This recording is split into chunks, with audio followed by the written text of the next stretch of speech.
I think the focus of AMR on health will help address global inequities. Understanding the barriers that go into it, we can very easily approach something as a soundbite. We need to do X, Y, or Z, and we'll fix the problem. And we know with AMR, that's not the case. It requires too many actors, too many issues, and we don't have simple ways to address the problem.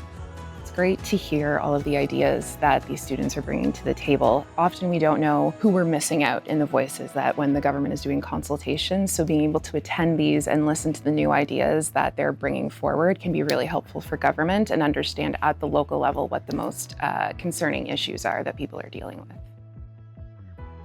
There's an opportunity to get more people involved in stewardship that are not necessarily experts. There's a lot of free education out there, open access courses that people can participate in and become local champions and local experts in antimicrobial stewardship.